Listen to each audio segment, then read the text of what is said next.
Alors même si je ne vous vois pas, je vais vous poser une question et je vous laisse réfléchir. La première question c'est, quel est le privilège le plus grand que vous ayez? Quel est le privilège le plus grand que vous ayez? Je vous laisse réfléchir 10 secondes. Et puis j'aurai une deuxième question pour vous. Deuxième question. Quel est le plus grand des privilèges des chrétiens?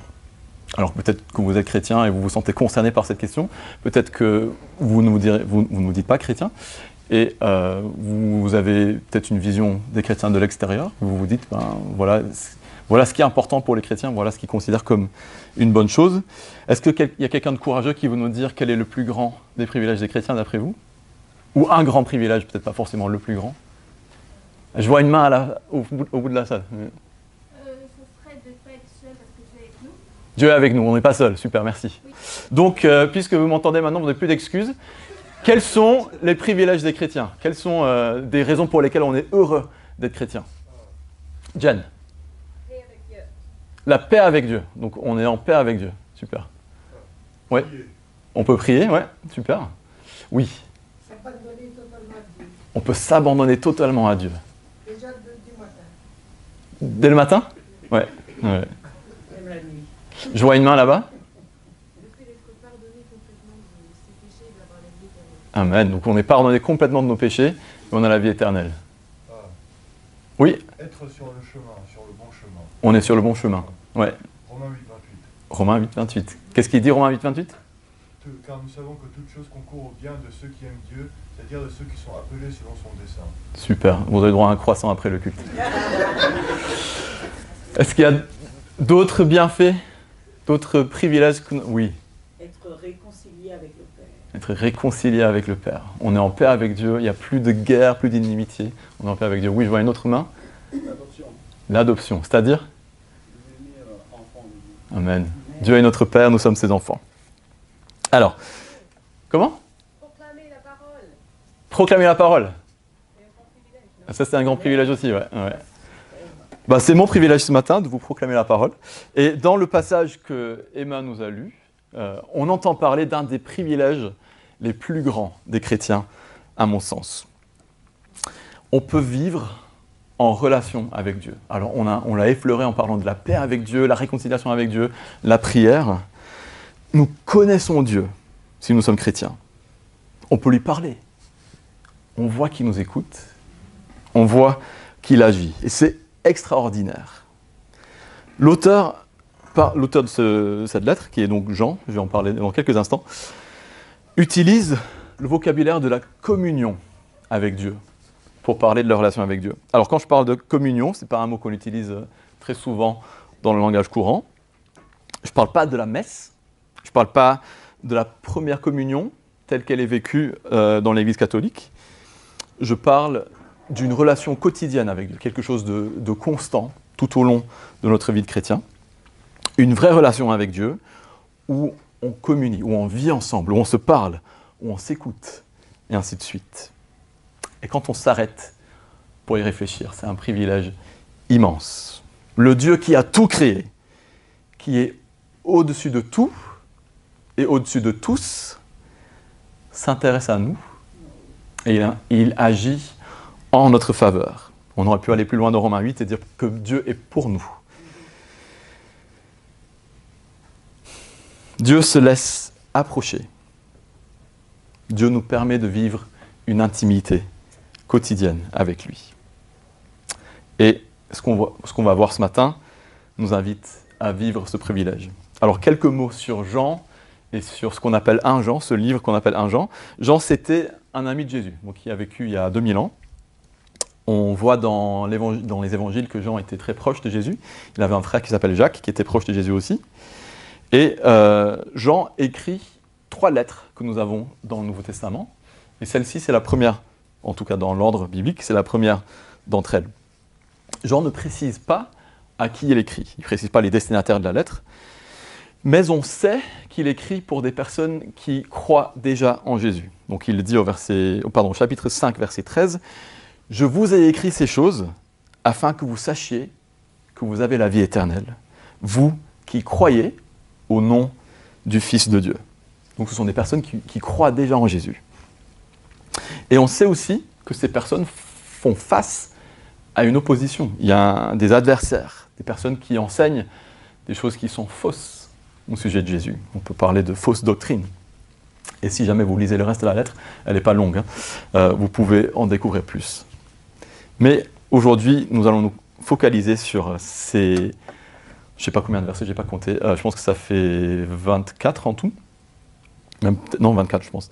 On va voir ce passage que Emma nous a lu en 3 parties. Il y a le prologue de la lettre, c'est les 4 premiers versets, chapitre 1, versets 1 à 4. Ce prologue décrit comment Dieu est venu à nous. Et puis on a 2 autres parties qui vont nous parler de comment vivre en communion avec lui. Donc, on commence au début. Ah, bon, on a tout, c'est parfait. Là, vous avez le plan, vous avez encore une fois plus d'excuses. Première partie, Dieu est venu jusqu'à nous. Chapitre 1, versets 1 à 4. Est-ce que vous avez l'habitude de réfléchir à ce qui existait avant que vous naissiez ? Alors à Paris, on a la chance d'avoir des bâtiments qui sont vieux, plus vieux que nous tous. Si on se promène au cœur de la ville, on est confronté à des bâtiments qui sont vraiment très très vieux. Peut-être que ça nous aide à nous souvenir qu'avant qu'on naisse, il y avait quand même quelque chose. Peut-être que vous êtes des férus d'histoire, et vous êtes passionnés par ça, vous lisez des livres sur ce qui s'est passé avant le XXe siècle, à longueur de journée. Pour ma part, je trouve qu'au quotidien, je suis assez absorbé par le moment présent, parfois par les soucis du moment présent, et puis des fois je me projette un peu à l'avenir. Je me dis mais comment ça va se passer dans 1 mois, ou dans 3 ans, ou dans 20 ans. Mais je passe peu de temps, finalement, à réfléchir à ce qui s'est passé avant moi, à me projeter en arrière dans le passé. Mais en lisant ces premiers versets du livre de 1 Jean, c'est ce que nous faisons. Déjà, nous retournons 2000 ans en arrière, à des événements qui ont vraiment eu lieu dans l'histoire et dont Jean, l'auteur de cette lettre, est témoin oculaire. Mais au tout début de cette lettre, Jean nous ramène au tout début. Il dit ce qui était dès le commencement. Jean nous présente Jésus comme celui qui était là, au commencement, avant que la création n'existe. Jésus existe avant tout le reste, parce que Jésus existe depuis toute éternité, depuis le commencement. Et Jean a eu le privilège de côtoyer cet homme éternel. Ce que nous avons entendu, ce que nous avons vu de nos yeux, ce que nous avons contemplé, ce que nos mains ont touché. Dans ces versets, Jean nous montre que Jésus est venu jusqu'à nous, que Dieu lui-même est venu jusqu'à nous. Et c'est un des événements les plus extraordinaires de l'histoire. Je ne veux pas spoiler votre fête de Noël, mais il y a des chances pour que vous y réfléchissiez ensemble dans quelques semaines. La vie éternelle était auprès du Père et elle nous a été manifestée. Nous l'avons vue, nous lui rendons témoignage, dit Jean. Dieu est venu en tant qu'homme sur cette terre pour que nous le connaissions. Il a tout fait pour que nous puissions le connaître. Alors évidemment, nous qui sommes là ce matin, nous n'étions pas là quand Jésus a marché sur la terre. Mais Jean y était.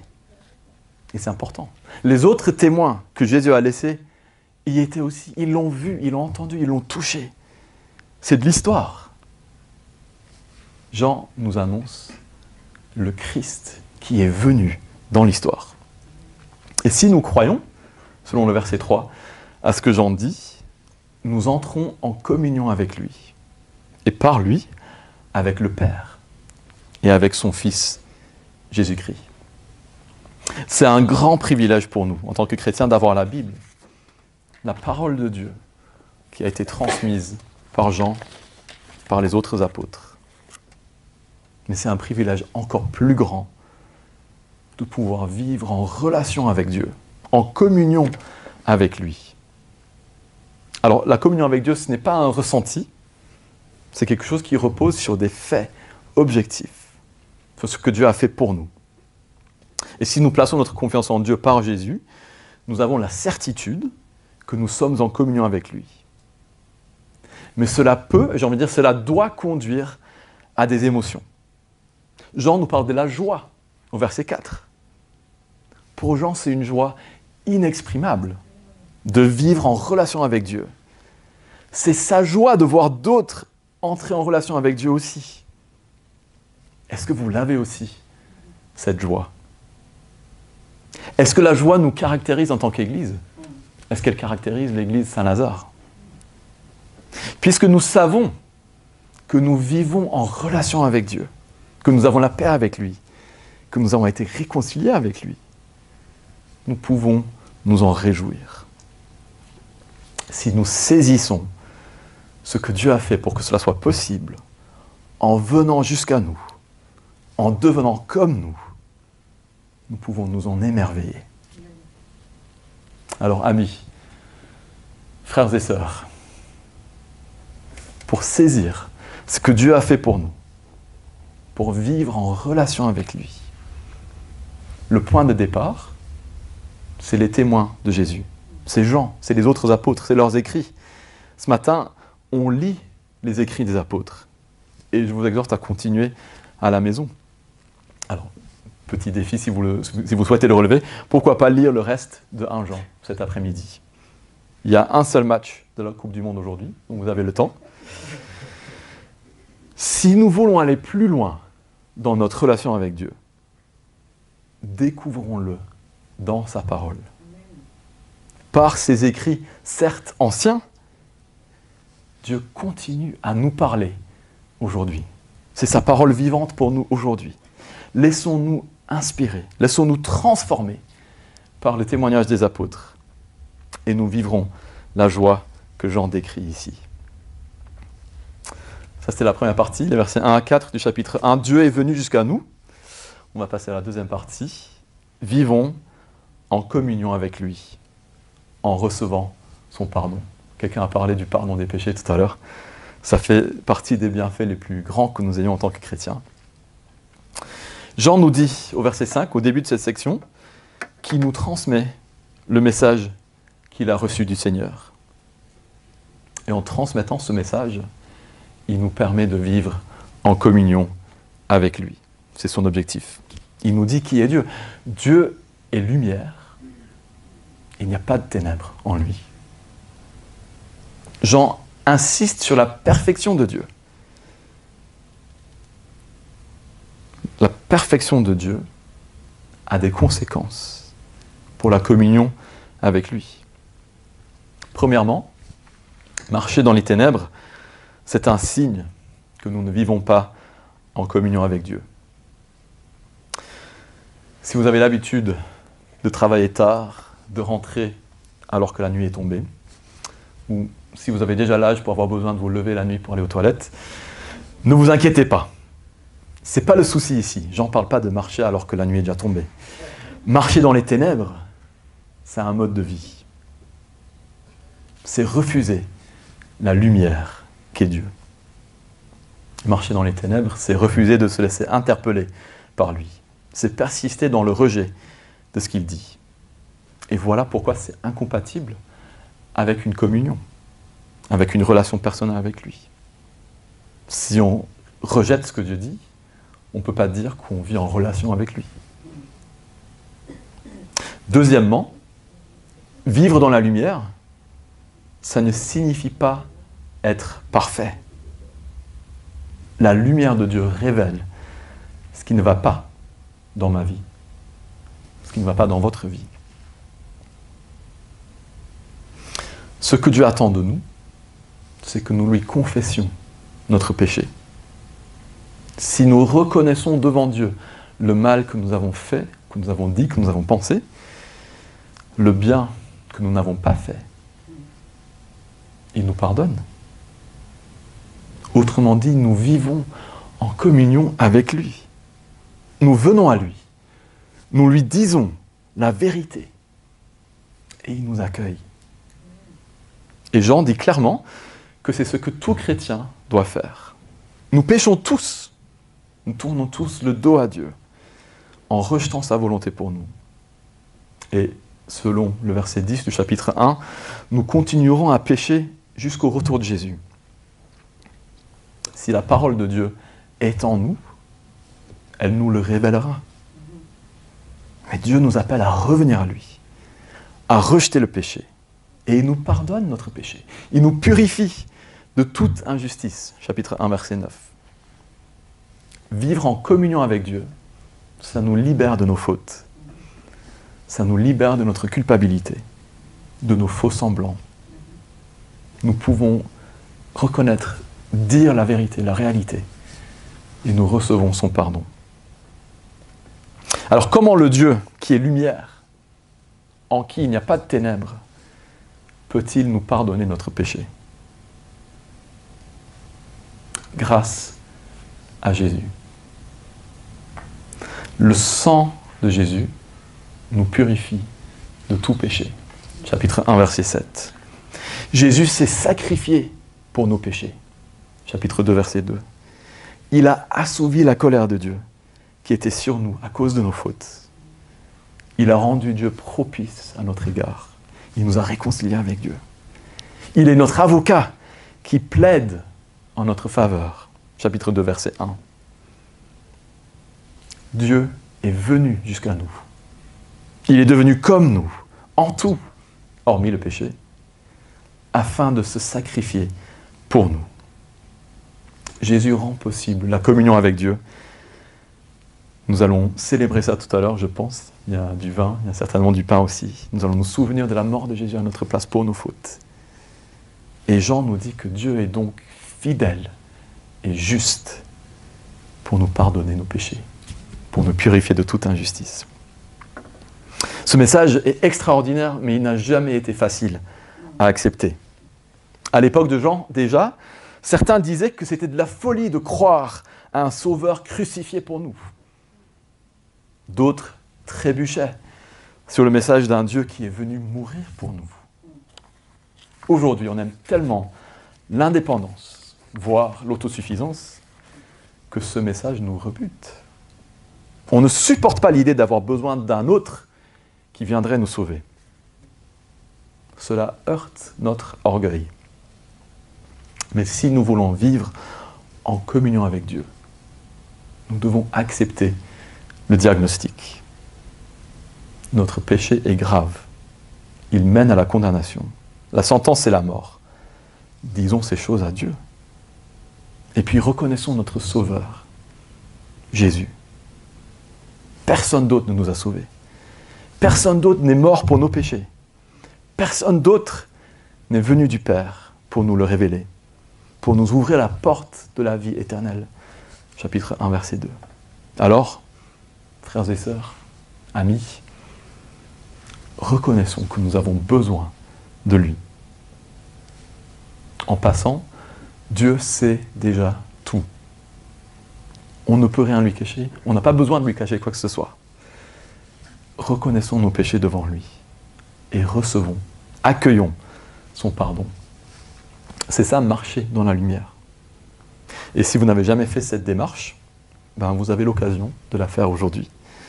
Le Seigneur vous attend. Il sera ravi de vous accueillir, de vous pardonner, de vous donner un nouveau départ. Saisissez l'occasion d'entrer en relation avec Dieu, de vivre en communion avec lui. Si nous marchons ainsi, nous connaîtrons la joie dont Jean parle.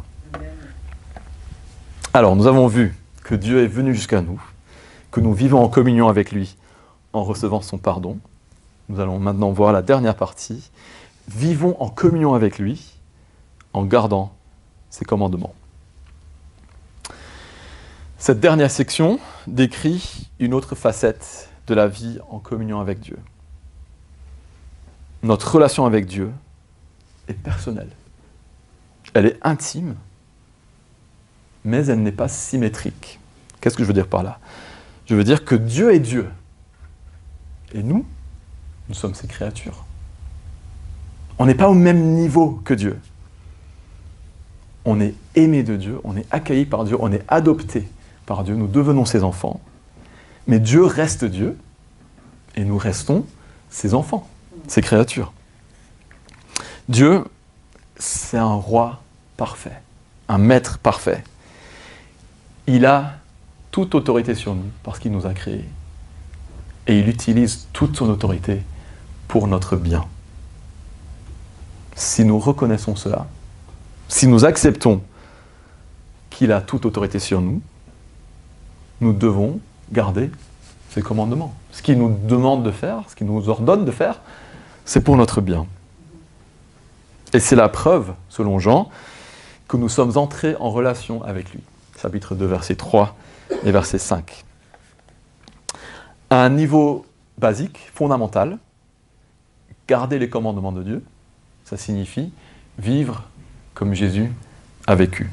Chapitre 2, verset 6. Jésus a toujours obéi à son Père. Il a toujours vécu en communion avec son Père. Et Jean nous demande de suivre son exemple. C'est un très beau défi pour nous.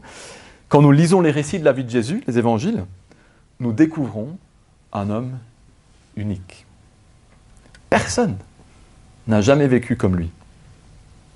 Merci Brian.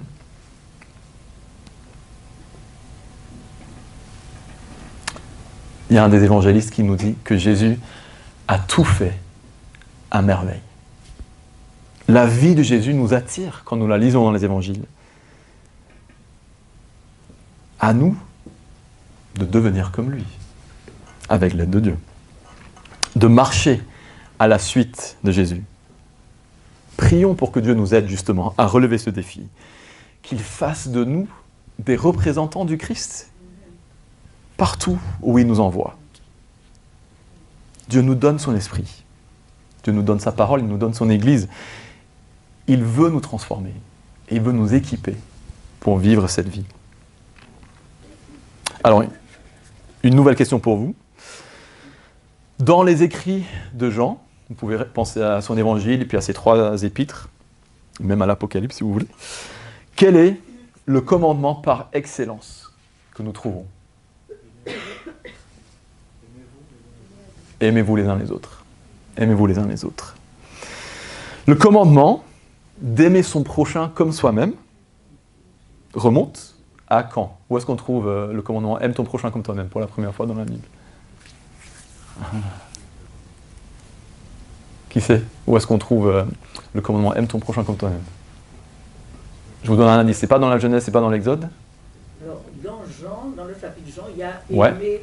aimez-vous les uns les autres. Tout à fait, ouais. Pas aimer son prochain comme Aime ton prochain comme toi-même, c'est dans l'Ancien Testament, là je vous donne un autre indice. C'est dans quel livre de l'Ancien Testament qu'on trouve ça ? Lévitique, bravo.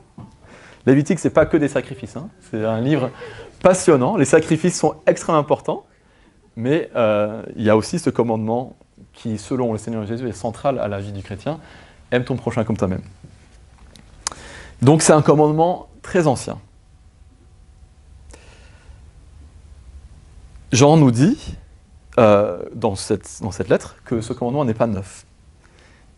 Et on sait aussi que Jean l'a déjà transmis aux chrétiens, qui sont les destinataires de ce livre. Ce n'est pas un commandement nouveau. On peut noter en passant que la pédagogie est bonne, la pédagogie de Jean est bonne.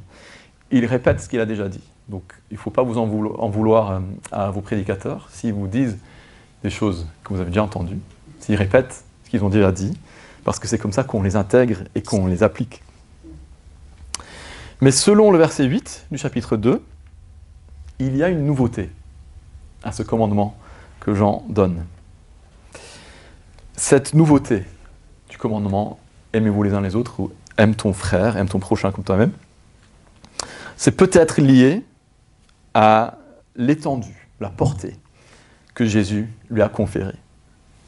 Et l'exemple de cet amour pour son prochain que Jésus a donné. Jésus nous a aimés au point de donner sa vie pour nous. Et il nous demande de faire de même.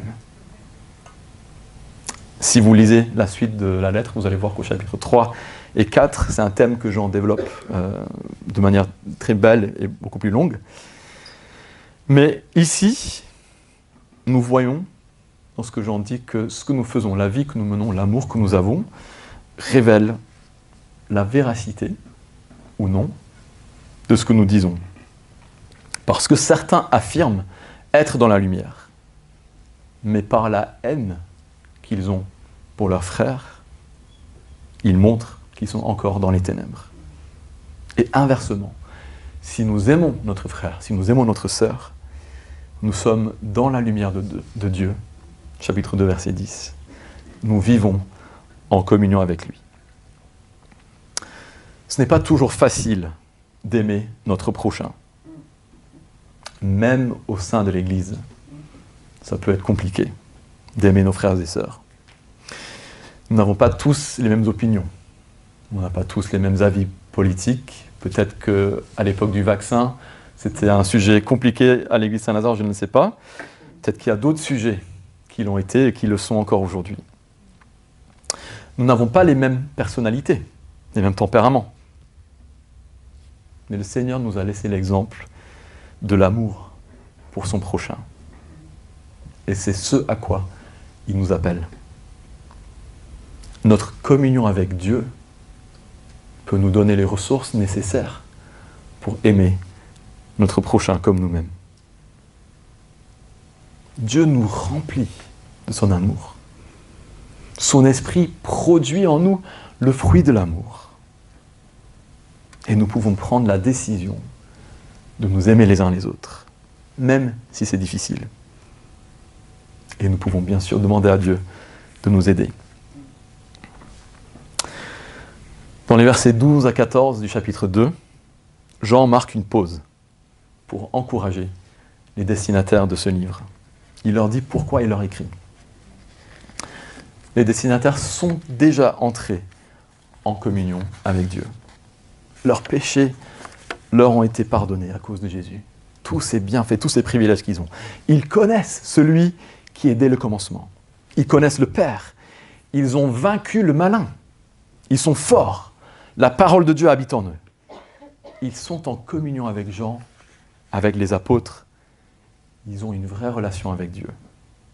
Et voilà pourquoi Jean leur écrit. Tout en étant entrés en relation avec Dieu, ils ont besoin du témoignage. Ils ont besoin de l'instruction de Jean pour continuer en lui. Les menaces sont réelles. Ils ont besoin de pouvoir repérer les menaces pour les éviter. Donc Jean les rassure et les exhorte à persévérer. Ma prière pour nous, c'est que notre lecture de ce passage ce matin ait le même effet, qui nous permet de grandir dans notre relation avec Dieu, qui nous donne l'assurance dont nous avons besoin pour pouvoir continuer. La communion avec Dieu, c'est un des privilèges les plus grands que nous ayons en tant que chrétiens, que nous ayons en tant qu'Église, et pourtant, elle ne va pas de soi. On ne vit pas toujours cette réalité. La question que je me pose, c'est pourquoi ? J'ai quelques éléments, peut-être que vous en aurez d'autres. Déjà, ça demande un effort de s'arrêter, de se poser, de se concentrer, d'ouvrir un livre qui est vieux, qui n'a pas été écrit en 2022, qui n'a pas été écrit à Paris, qui vient d'un contexte différent du nôtre. Parce que c'est difficile de se concentrer pour prier, parce que ça demande qu'on se coupe de toutes nos distractions. Je pense qu'aussi il y a un élément qui est que quand on vit en communion avec Dieu, on est obligé de se remettre en question. Parce que la lumière de Dieu brille sur nous, sur notre vie, et révèle des choses qui ne vont pas. Peut-être qu'on a peur justement de devoir changer des choses. Et donc on hésite à aller vers Dieu. Peut-être que c'est tout simplement la réalité de la vie professionnelle, de la vie familiale, les distractions, de tout ce qu'il faut faire, ou tout ce qu'on a envie de faire, de la pub, de la télé, du téléphone, etc. En tant qu'Église, j'ai entendu un petit peu pendant les annonces quelles sont les activités de l'Église Saint-Lazare en ce moment. Je trouve ça très beau de voir ce que vous faites. Et je prie pour que le Seigneur vous utilise pour sa gloire. Il y a un danger qui guette beaucoup d'églises, qui est le danger de l'activisme. Donc on a des idées, on a des projets, on a des choses qu'on aimerait faire, qu'on aimerait voir se réaliser. Et ça peut demander beaucoup de temps, beaucoup d'investissement émotionnel. Et le danger, c'est que finalement, il ne reste plus grand-chose pour la communion vécue ensemble avec Dieu. Mais je crois que vous avez encore une réunion de prière. Je crois que vous avez encore des temps d'étude de la parole de Dieu ensemble. Et j'ai envie de dire qu'il faut... ce serait bien de profiter de ces temps. On n'a pas besoin de les instrumentaliser pour les transformer en activités ou projets. On peut vivre un temps de communion avec le Seigneur qui va nous renouveler, qui va nous nourrir et qui va nous aider à garder le cap en tant qu'Église. Je vous laisse aller plus loin dans cette application. Vous connaissez mieux le cœur de l'Église Saint-Lazare aujourd'hui, vous connaissez mieux ses activités que moi. Mais je vous exhorte à garder une place pour le Seigneur, pour la communion avec Dieu. Et je vous rappelle l'histoire de Jésus avec Marthe et Marie. Et Marie qui a choisi la meilleure part. Elle s'est posée au pied de Jésus pour l'écouter. Et je vous exhorte à avoir cette même attitude de garder du temps pour demeurer en Dieu, pour vivre en communion avec lui.